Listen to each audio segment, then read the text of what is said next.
Hello and welcome to the 6th edition of the Goa Arts and Literature Festival 2015. Today we have with us Miss Annie Zaidi, a multi-talented personality who is a fiction and non-fiction writer, a journalist and a poet. Hello, ma'am. Hello. It seems like writing runs in your family. So, how have they supported you in your writing career? My family, the only writer in my family actually is my maternal grandfather, Ali Jawad Zaidi. He was a writer, a bilingual scholar and writer. He wrote in both Urdu and English, primarily in Urdu but also in English. And when he was writing, I was really too little to kind of have a sense of what literature is, and I wasn't really that interested in any kind of writing career. Right. But by the time I actually started making a career, he was quite old, and I think I was already a journalist and he knew that I write a little bit, but in any serious kind of literary sense, I wasn't much of a writer at that time. And he didn't really live to see any of my work get published, which was sad. But of course, there was always this acceptance of writing itself. I grew up in a world of books. There was books were always encouraged, birthday gifts and summer holiday gifts were always books. There were trunkfuls of books and shelves of books all around, and I think really that was critical to my being shaped and formed as a reading and writing person. The central theme of many of your works is love. Is there a particular reason? And where do you draw inspiration for your work? But actually, the theme of love only runs in two of my books. One is Love Stories number 1 to 14, and Gulab, which is really a paranormal sort of experience in a book, but yes, there is a love story at the heart of it.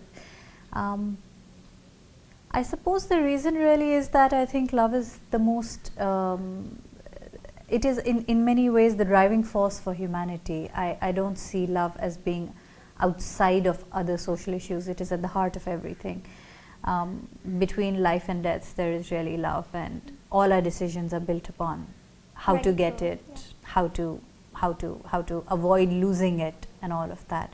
So I think that is a very kind of, it would be strange if I did not write about love. In my non-fiction work, of course, because I approach that as a journalist, then there is many other themes as well. Inspiration, well, for non-fiction it is just, I suppose, society and stories all around me, and even for fiction actually, I think even though you can say I write love stories, but they're not necessarily romantic stories. They're not boy meets girl kind of stories, and a lot of inspiration comes from the city I live in, various cities I've lived in. For instance, one of the stories is set in the local trains in Bombay, in Mumbai, the suburban network. One of them is set in Delhi, so it's about a particular kind of balcony culture in Delhi, because the houses have balconies. So I think you can draw inspiration from what's happening around you actually. Right. Your maternal grandfather was honored with a Padma Shri. Do you take it as an inspiration, or does it put you under pressure? No, there's no question of any pressure. For one, I really don't think of myself as a I don't see myself as really hankering after any particular kind of reward for being. I mean, writing itself for me is, the act of writing is more significant, and I don't really think of things like being sort of felicitated in any way. So there's no question of any pressure, and the fact that my grandpa had it's a source of pride really, that's all. Worked in various newspapers and magazines. In your experience as a journalist, how easy or difficult is it to be a woman journalist? I think it's a little easier, I suppose, partly because there are more women on the field. I think one of the things that I found when I started out was that there was a lot more demarcation in terms of what beats and what fields women journalists got into. There were very few women crime reporters, for instance. There still aren't very many, but when I started out, I knew of only 2 girls in the whole city of Bombay who were in charge of the crime beat for their papers.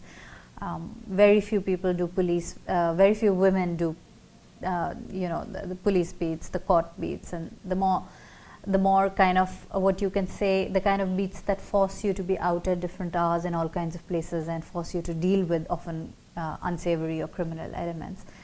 And also that the fact that city life, suburban life itself is changing. A city like Delhi, for instance, I see it completely transformed by the metro, because it allows this huge kind of network of public transport that you didn't have access to earlier. So I think things change very slowly, and I think it probably is easier now. Your word of advice to young budding journalists, especially women, like you'd like to tell them something?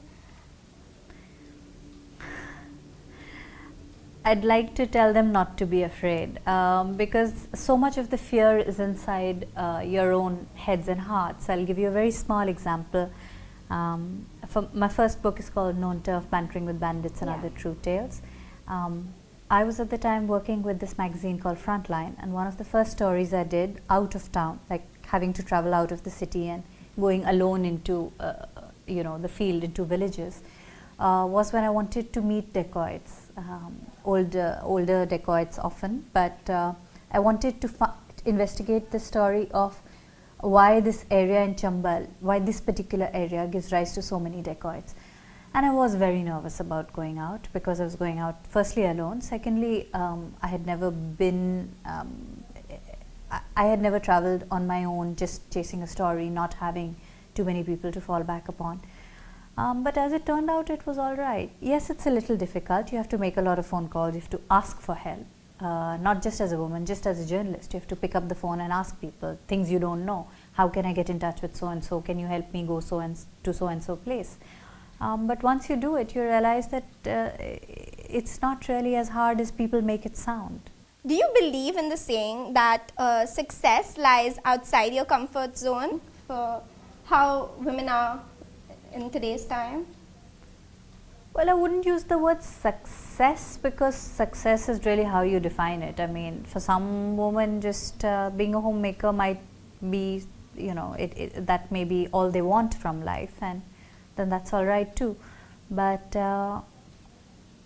I think that if you push yourself out of your comfort zone, you become a person who is open to new challenges, and that of course is going to take you to, I don't know about better or worse places, but it's definitely going to take you to interesting places. Thank you so much for your time and sharing your experiences with us. This is me signing off from the Goa Arts and Literature Festival 2015. Please stay tuned for more updates.